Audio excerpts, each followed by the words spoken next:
नमस्कार दोस्तों, स्वागत है आपका एनएस एजुकेशन में। दोस्तों आज हम बात करने वाले हैं हमारे पार्ट 2 की, जिसमें हम पार्ट 1 में हमने डिस्कस किए थे 30 वर्ड्स। पार्ट 2 में भी हम 30 वर्ड डिस्कस करेंगे हमारे टॉप 201 वर्ड सब्स्टिट्यूशन के बारे में। तो अगले 30 इंपॉर्टेंट आपको वर्ड्स मैं बताऊंगा जो काफी इंपॉर्टेंट होंगे आपके एग्जाम पॉइंट ऑफ व्यू से। और मैंने 12 बजे का टेलीग्राम पे पोस्ट किया था कि मैं 12 बजे तक आपको ये वीडियो बना दूंगा इसका पार्ट 2 का, लेकिन सॉरी मैं बना नहीं पाया। एक्चुअली बगल में कंस्ट्रक्शन वर्क चल रहा है काफी सुबह से ही। अभी भी आवाज तो बहुत सारी आ रही है, कंसंट्रेशन बनाना पड़ता है, लेकिन बहुत प्रॉब्लम होती है एक्चुअली। इस तरीके से बहुत शोर जब बाहर चल रहा होता है ना, कंसंट्रेशन बनाने में बहुत प्रॉब्लम होती है। चलिए खैर दोस्तों, हम स्टार्ट करते हैं हमारा। तो हमारा सबसे पहला जो वर्ड है, 31st जो वर्ड है हमारा, वो है बाइनियल। बाइनियल मतलब होता है an event which happens once in 2 years, मतलब एक बार होती है इवेंट, कितने साल में? 2 साल में। तो ऐसी जो इवेंट्स होती हैं उसको बोला जाता है बाइनियल या द्विवार्षिक। इसको हिंदी में बोला जाता है द्विवार्षिक, मतलब जो इवेंट 2 साल में एक बार होती है। नेक्स्ट है आपका ब्लास्फेमी। ब्लास्फेमी, तो ब्लास्फेमी जो होता है the act of speaking disrespectfully about scared things, मतलब जो आध्यात्म से जुड़ी चीज है, भगवान के बारे में जो जुड़ी हुई चीज है, तो उनके बारे में अपमान करके जो बोलने का एक्ट होता है उसको बोलते हैं ब्लास्फेमी। और इसको हम बोल सकते हैं ईश निंदा, जो जिसको हम कह सकते हैं मतलब ईश्वर की जो निंदा करने का एक्ट होता है उसको बोलते हैं ब्लास्फेमी। नेक्स्ट है आपका क्रैश। तो क्रैश जो है आपका एक, इसको हिंदी में सबसे पहले मैं बता देता हूं, इसको बोलते हैं झूला घर। झूला घर मतलब जब पेरेंट्स दोनों वर्किंग होते हैं, कहीं ना कहीं जॉब करते हैं, तो उस केस में उनको उनका जो बच्चा होता है वो कुछ टाइम के लिए क्रैश में छोड़ के जाते हैं, झूला घर में छोड़ के जाते हैं, शाम को आके उसको ले लेते हैं वहां से। तो जो उसका भरण पोषण सब कुछ होता है वो वहीं पर ही होता है। तो ऐसी जो जगह होती है उसको बोला जाता है क्रैश। नेक्स्ट है कॉस्मोपॉलिटन। तो कॉस्मोपॉलिटन, देखिए जिस वर्ड्स में कॉस्मो लगा हुआ हो, जैसे आपका फॉर एग्जाम्पल मैं पहले बताता हूं आपको, कॉस्मोलॉजी। कॉस्मोलॉजी मतलब होता है जो ब्रह्मांड होता है, ब्रह्मांड विज्ञान, इसको बोलते हैं हम कॉस्मोलॉजी। और इसी से एक और वर्ड बना है आपका कॉस्मोपोलाइट। तो कॉस्मोपोलाइट जो होता है इसको कहा जाता है एक ऐसा व्यक्ति जिसने बहुत देशों की यात्रा की हो। कॉस्मो मतलब आप, उसने पूरा ब्रह्मांड मतलब पूरा विश्व उसने घूमा हुआ है, मतलब बहुत सारे देशों की उसने यात्रा की हुई है, तो इसको बोलते हैं कॉस्मोपोलाइट। ऐसे ही एक वर्ड इससे बना कॉस्मोपॉलिटन। तो कॉस्मोपॉलिटन मतलब होता है person who regards whole world as his country, मतलब ये एक ऐसे व्यक्ति जो पूरी पृथ्वी को, पूरे विश्व को अपना परिवार मानते हैं, अपना देश मानते हैं, ऐसे लोगों को कहा जाता है कॉस्मोपॉलिटन। और हिंदी में इसको कह सकते हैं सर्वव्यापी। जैसे भगवान होता है तो भगवान सर्वव्यापी होता है, तो गॉड इज कॉस्मोपॉलिटन। इस तरीके से इस वर्ड का यूज किया जाता है। नेक्स्ट हमारा शॉफेयर। शॉफेयर मतलब होता है one who is employed to drive a motor car, मतलब एक तरीके से क्या हो गया आपका, ड्राइवर हो गया ये आपका। और मतलब जिसको आपने ड्राइवर, तो देखिए ड्राइवर तो कोई भी हो सकता है, खुद की गाड़ी का भी अगर कोई चला रहा है तो उसको भी ड्राइवर बोलेंगे, लेकिन इसको ऑफिशियली आपने जॉब दी है ड्राइवर की, उसको बोलते हैं शॉफेयर। नेक्स्ट है आपका क्यूरेटर। तो क्यूरेटर होता है person in charge of a museum, तो म्यूजियम के जो इंचार्ज होता है उसको बोला जाता है curator. Very very important. Next है कार्निवोरस। तो कार्निवोरस होता है one who lives on flesh, मतलब इसको बोलते हैं, फ्लैश मतलब होता है मांस, मांस भक्षी, मतलब ऐसे जीव जो दूसरों के मांस के ऊपर, दूसरों के मांस को एज अ भोजन ग्रहण करते हैं, ऐसे ऐसे मतलब जीवों को बोला जाता है कार्निवोरस। ऐसे ही होता है कैनिबल। तो कैनिबल होता है one who feeds on human flesh, मतलब जो बन जाएंगे आपके नरभक्षी। जो ह्यूमन होता है, ह्यूमन बीइंग होता है, उस ह्यूमन का जो मांस होता है उसको खाने वालों को बोला जाता है कैनिबल। नेक्स्ट है कंटेम्पोरेरीज। तो कंटेम्पोरेरीज मतलब होता है बिलोंगिंग टू और living at the same time. Hindi में इसको आपको ज्यादा अच्छे से तरीके से समझ में आ जाएगा, इसको बोला जाता है समकालीन। मतलब जैसे फॉर एग्जांपल मैं कहता हूं कि जो जवाहरलाल नेहरू थे, भारत के प्रथम प्रधानमंत्री थे, वो महात्मा गांधी के समकालीन थे, मतलब वो बिलोंगिंग टू और living at the same time, मतलब महात्मा गांधी और जवाहरलाल नेहरू दोनों लोग एक साथ, मतलब एक ही समय में थे। तो इस तरीके के लिए वर्ड्स यूज किया जाता है कंटेम्प्रोरीज।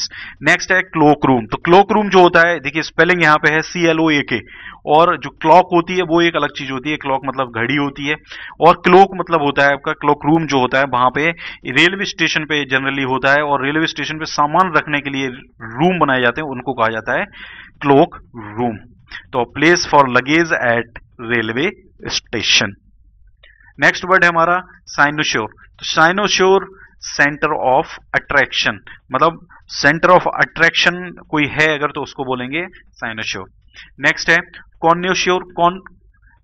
कॉन्नोश्योर, कॉन्नोश्योर मतलब होता है क्रिटिकल जज of any art and craft, मतलब कोई आर्ट है या क्राफ्ट है तो उसका एक क्रिटिकल जज जो उसको बहुत अच्छे तरीके से जज कर सके। जैसे फॉर एग्जांपल एक कोई मतलब एक आर्ट किसी ने बनाया हुआ है और आर्ट को नॉर्मली आपने देखा होगा आजकल जो पेंटिंग होती है कई बार हम देखते हैं तो हमें लगता है कि उन पेंटिंग में तो ऐसा कुछ भी नहीं है कि ये फर्स्ट प्राइज जीती है, लेकिन जो कॉन्निशोर्स जो होते हैं वो लोग उसको बहुत बारीकी से उसको समझते हैं, बारीकी से उसको देखते हैं, तो वो उसका अच्छे से जजमेंट कर सकते हैं। तो कई बार हम पिक्चर्स देखते हैं, हम सोचते हैं इस पिक्चर में ऐसा क्या है।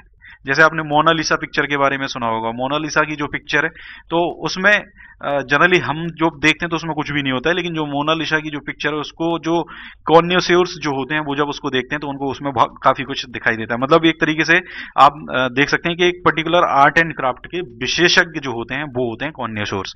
नेक्स्ट है क्रूसेड। क्रूसेड होता है आ रिलीजियस बार। रिलीजियस बार मतलब जैसे आपका महाभारत था तो महाभारत क्या था आपका, क्रूसेड था, धर्म युद्ध था।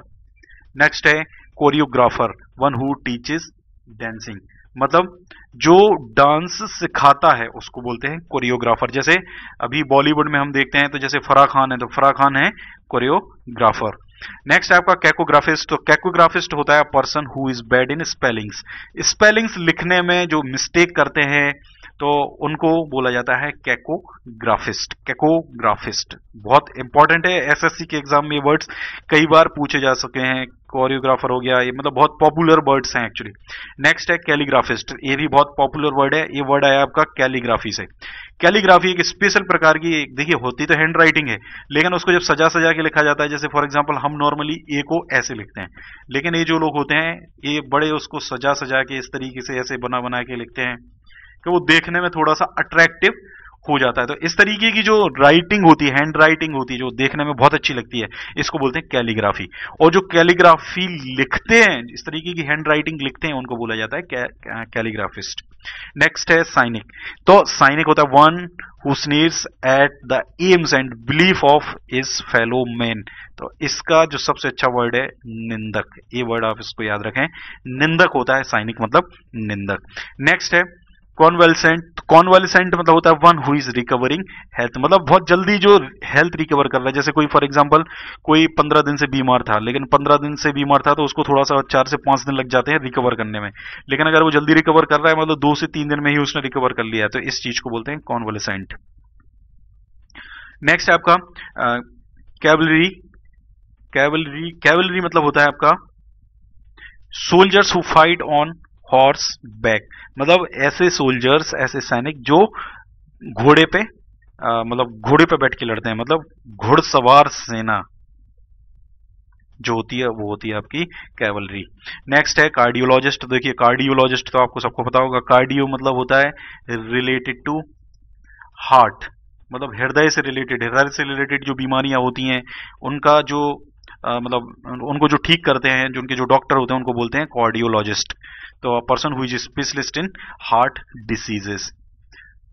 नेक्स्ट है कार्टोग्राफर। तो cartographer one who draws map, मतलब जो मैप को ड्रॉ करता है उनको बोलते हैं कार्टो। कार्टो मतलब होता है आपका मैप, रूट वर्ड है और हिंदी में बोलेंगे इसको